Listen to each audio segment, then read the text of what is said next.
많은 분들이 성형외과에 대해서 조금 오해하시는 부분들이 있는데요. 구체적인 부분도 저희가 관여를 많이 하고 있지만 상처, 그리고 재건, 선천 기형에 대한 수술 이런 게 저희가 본질을 두고 있다는 걸 좀 말씀드리고 싶었습니다. 유방암 같은 경우도 다 제거를 하고 안에 임플란트를 넣거나 뱃살을 넣어서 만들거든요. 실제로 이제 대학병원에 가보면은 미용 환자보다는 그런 재건 환자가 훨씬 많습니다.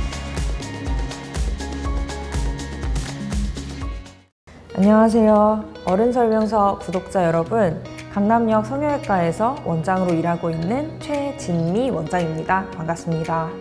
강남역 성형외과 굉장히 많은 분야가 있는데요. 눈 전문, 코 전문, 윤곽 전문, 지방 흡입하시는 분들도 있는데 저는 지금 안티에이징 분야에 관련해서 리프팅, 거상 수술을 전문으로 하고 있습니다. 사실 저는 성형외과 들어가기 전부터 한국의 성형 시장이 항상 유명하다는 얘기를 많이 들었었어요. 왜 유명할까? 저도 그런 생각을 했거든요. 요새 들어서 이제 이후로 좀 생각을 해보면 확실히 섬세함, 꼼꼼한 점이 많기도 하고 유행에 되게 예민한 것 같아요. 우리나라 자체가 굉장히 빠르잖아요. 인터넷도 항상 빠르고 뭔가 유행에 쫓아가는 것도 빠르고 그래서 그런 걸 또 성형외과 수술도 굉장히 빨리 따라잡고 해서 또 유명하다고 생각을 하고요. 제 사견이긴 한데 해외 환자분들이 굳이 비행기표를 끊고 장시간 비행하면서 한국 와서 수술하시는 이유를 보면 항상 한국 아이돌 사진을 가지고 오세요. K-팝이나 이런 게 인기가 높아지면서 한국 성형이 지금 더 붐이 일어나고 있는 것 같습니다. 저희가 이제 코로나 시기에 좀 해외 환자들이 이제 유입이 좀 적어서 숫자가 좀 줄어들긴 했는데 요새는 이제 코로나 풀리면서 외국 환자분들이 굉장히 많이 오셔서 숫자는 계속 많게 유지가 되고 있습니다. 요새는 하루 전체가 다 해외 환자인 경우도 있어요. 또 해외 환자분들은 한번 한국 오시면 조금 쓰고 가시는 게 아니고 2천만 원짜리 수술, 3천만 원짜리 수술 이렇게 끊어가지고 전체를 하고 가시거든요. 해외 환자분들이 확실히 많이 늘은 것 같아요. 제 느낌상 한 30-40% 되는 것 같아요. 예전엔 중국에서 많이 오셨는데 요새는 일본, 동남아, 영미권, 캐나다에서도 오시고 미국에서도 오시고 그렇게 해서 많이 오시는 것 같아요. 영미권 분들이 좀 빨리 늙는 편이에요. 피부가 또 얇고 빨리 처지는 편이어서 그런 분들이 또 관심을 많이 가지시는 것 같아요. 저 사실 처음에 성형외과 지원을 할 때는 재원이 분들처럼 눈, 코 하고 성형 쪽에 있는 줄 알았는데요. 저도 이제 인턴하고 레지던트 하면서 알게 된 부분은 성형외과 자체가 플라스틱 설전이잖아요. 플라스틱이라는 게 뭔가 이제 창조하고 재건하는 그 의미를 담고 있는데 실제로 이제 대학병원에 가보면은 미용 환자보다는 그런 재건 환자가 훨씬 많습니다.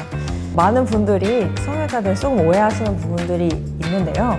분명히 미용적인 부분, 구체적인 부분도 저희가 관여를 많이 하고 있지만 상처, 그리고 재건, 선천 기형에 대한 수술 이런 게 저희가 본질을 두고 있다는 걸 좀 말씀드리고 싶었습니다. 일단은 대학병원에 이제 외래로 오시는 분들은 상처가 안 나와서가 제일 많은 것 같아요. 당뇨발이 보통 상처가 잘 안 나는 시스템이거든요. 그래서 그런 상처 때문에 오시거나 아니면 계속 누워 계시는 분들은 욕창이 심해지는데 그런 욕창이 안 나와서 오시거나 하는 상처가 제일 많은 것 같고요. 두 번째로는 암을 제거하고 거기를 저희가 재건을 해요. 다리살을 떼서 엉덩이살을 떼서 이제 재건을 하는데 그런 거를 이제 좀 상담받기 위해서 많이 오시고 유방암 같은 경우도 다 제거를 하고 안에 임플란트를 넣거나 또 뱃살을 넣어서 만들거든요. 무튼 상처 그리고 이제 암 제거로 인한 재건 그런 분들이 제일 많이 오시는 것 같고요. 다지증, 합지증, 이제 선천적인 질병으로도 많이 오시는 편입니다.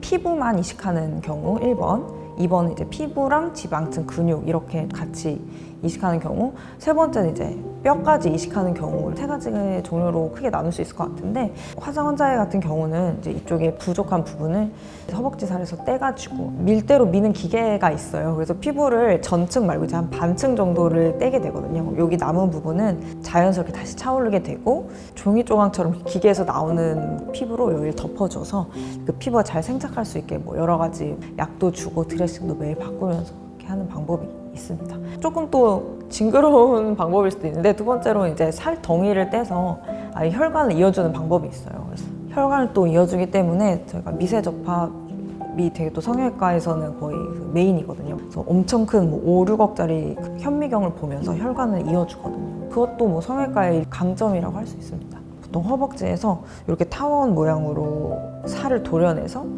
이제 혈관까지 같이 발라내서 그 혈관을 직접 이식해서 이제 허벅지 살을 여기서 살 수 있게 하는 경우가 있는데요. 가끔 허벅지 살이다 보니까 뭐 털도 좀 나고 뭐 그래요. 아예 같은 건 아니긴 해요.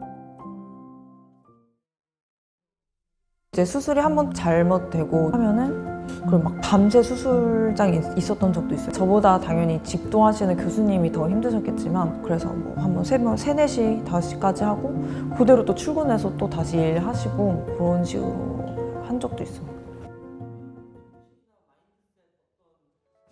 밀대로 미는 피부는 사실 면적이 넓으면 상관이 없고요. 피부로 옮기는 경우에는 털이 좀 적은 피부들을 사용을 하고요. 만약 피판, 피부, 지방층, 근육 다 가져가는 경우에는 혈관이 좋은 곳을 떼야 됩니다. 또 허벅지에 좀 두꺼운 혈관이 있는 곳, 엉덩이에 두꺼운 혈관이 있는 곳, 등에 좀 두꺼운 혈관이 있는 곳, 배에 두꺼운 혈관이 있는 곳을 위주로 그런 쪽에 살을 빼서 이식한다고 생각하시면 됩니다. 나중에 불의의 사고가 없다면 그런 살들 뭐 크게 중요하지 않죠. 뭐 아껴두시면 좋을 것 같습니다. 없으셔야 되겠지만. 네. 대학병원에 있을 때는 항상 뭐 보람찬 케이스들이 굉장히 많기는 했는데요. 환자분 중에 불의의 사고로 다리를 절단 위기에 있었던 엄청 어린 여자분이 계셨어요. 정형외과에서 자르자, 저희는 좀 살려뒀다 살을 붙이자 이런 이제 가불론박을 하다가 결국에 이제 너무 나이가 어리시니까 재건 방향으로 가자고 해가지고 장기간의 치료를 통해서 결국 이제 두 발로 걷게 되셨어요. 그분이 제일 뭐 기억에 남는 거는 저희 이제 선배님께 자기 결혼한다고 하면서 그 버진 로드를 두 발로 걸어가는 영상을 이제 보내주셨다고 하는데 그때 엄청 뿌듯하셨다고 하시더라고요. 다른 사례로는 엄청 어린 아기가 화상을 입어서 피부가 녹아서 이제 턱이랑 어깨가 붙어 있는 아기가 있었는데 좀 장기간 프로젝트를 잡아가지고 뭐 여기 있는 피부를 좀 절제를 하고 다리에 이제 살을 붙여서 이제 여기 큰 피부를 만들어줘서 그럴 때 엄청 이제 보람을 느끼는 경우들이 많았습니다. 확실히 수술 후에 관절에 자유가 생기고 입을 수 있는 또 예쁜 옷들이 늘어나면서 굉장히 아기가 밝아졌더라고요. 그래서 나중에 보는 사진에서도 옛날에 우울했던 너는 거의 사라지고 밝은 면이 더 보이는 것 같아서 이런 시술이나 성형 수술 같은 게 굉장히 환자분들에게 자신감을 되찾아준다 그렇게 생각을 하게 됐습니다.